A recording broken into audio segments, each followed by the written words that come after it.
Good morning friends. Last લેક્ચરમાં આપણે function જોઈ હતી, condition in the past, showing condition. આજે એમાં જ એક બીજો ટોપિક ભણવા જઈ રહ્યા છે, લેંગ્વેજ ફંક્શનમાં જ પોઈન્ટ છે શોઈંગ પર્પસ. મિત્રો, પર્પસ મીન્સ હેતુ, એટલે કે હેતુ દર્શાવતું વાક્ય કોઈ પણ આપેલું હોય તો એ શોઈંગ પર્પસ કહેવાશે. Which words are used in this function? Here I have written some keywords. In order to, with a view to, so that, in order that, to, and for. If you find this word in the sentence and you are asked to identify function, you have to identify these words and identify the function is showing purpose. મિત્રો, આ શબ્દો કોઈ પણ સેન્ટેન્સમાં આપ્યા હોય અને તમને function identify કરવાનો કોઈ પણ ક્વેશ્ચન પૂછ્યો હોય તો આ વર્ડ્સ ઉપરથી આપણને ખબર પડશે કે એ શોઈંગ પર્પસ ફંક્શન છે. મિત્રો, આની રચના આપણે એક્ઝામ્પલ્સ પરથી જોઈશું. અહીંયા આગળ મેં 7 એક્ઝામ્પલ્સ તમને આપ્યા છે.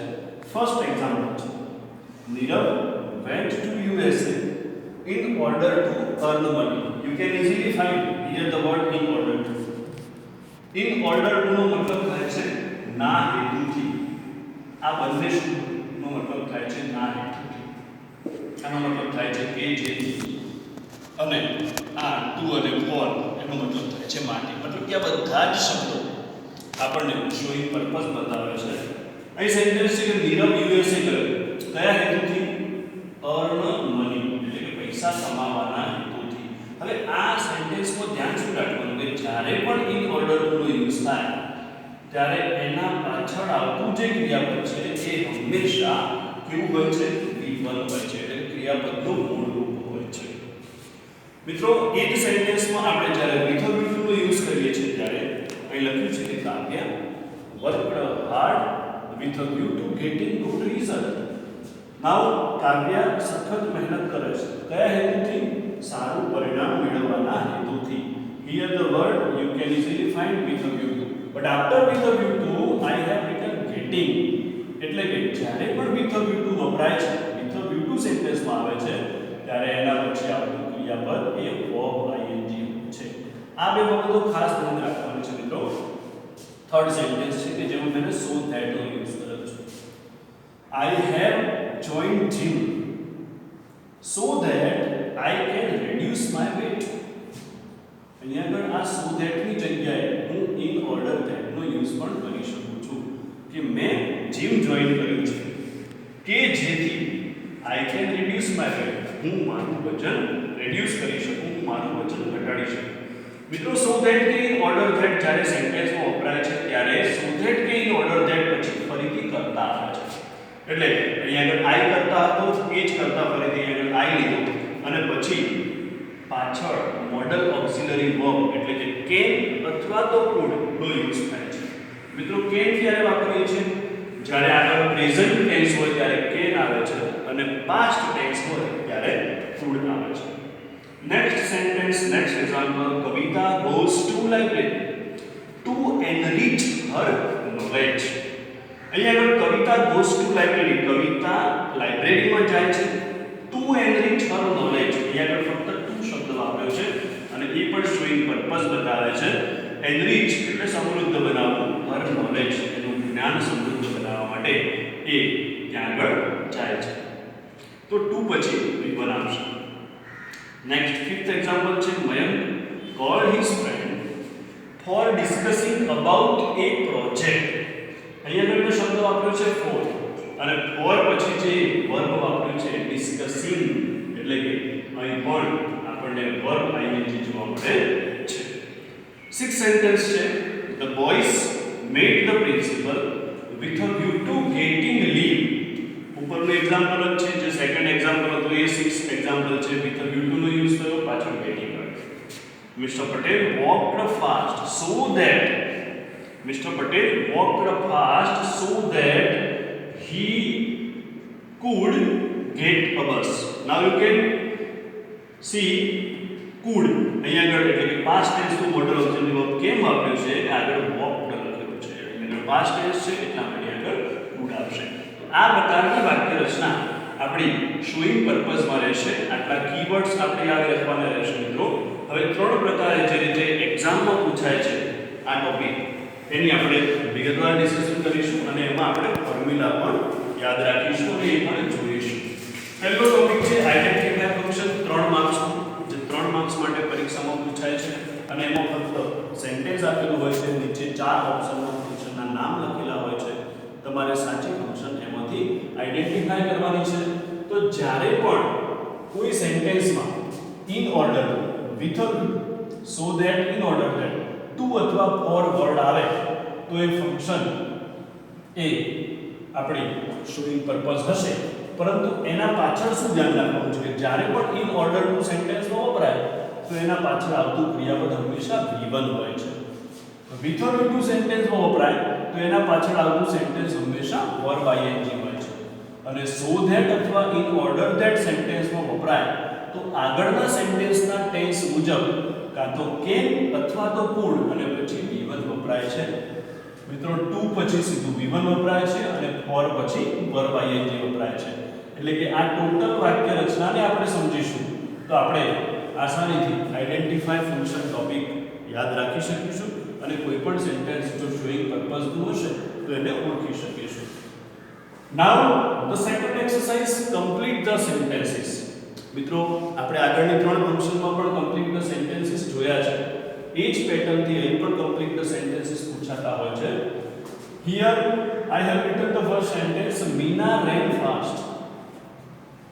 આફ્ટર ધેટ બ્લેન્ક અને બ્લેન્ક પછી બ્રેકેટમાં ઇન ઓર્ડર ટુ અને વિન બે વર્ડ આપેલા છે અને બ્રેકેટમાં લખ્યું છે શોઈંગ પર્પઝ. તો હવે ઇન ઓર્ડર ટુ નો યુઝ થવો જોઈએ આ વાક્યમાં અને વિન શબ્દનો પણ યુઝ થવો જોઈએ. First of all I have to translate this sentence into Gujarati. Meena rain fast, Meena fast દોડી. શા માટે? વાય? એનો પર્પઝ શું હતો? એનો હેતુ શું હતો? તો એનો હેતુ હતો કે ઇન ઓર્ડર ટુ આવ્યું એટલે વિન V1 અને પાછળ હું લખીશ ઇન ધ રેસ એટલે વાક્ય પૂરું થઈ ગયું. 1 માર્ક્સ આગળ આરામથી મળતો હોય છે.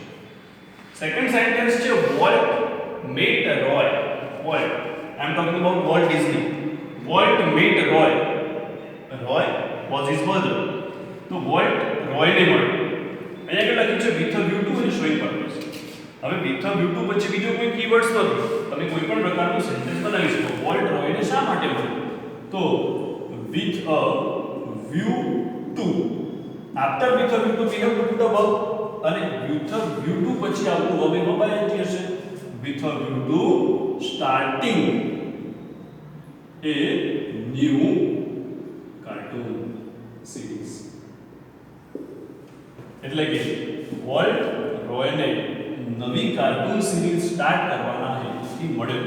મિત્રો આમાં ખાસ ધ્યાન ing ઉપર રાખવાનું છે કે વિથ અ વ્યૂ ટુ પછી વર્બ ing આવે.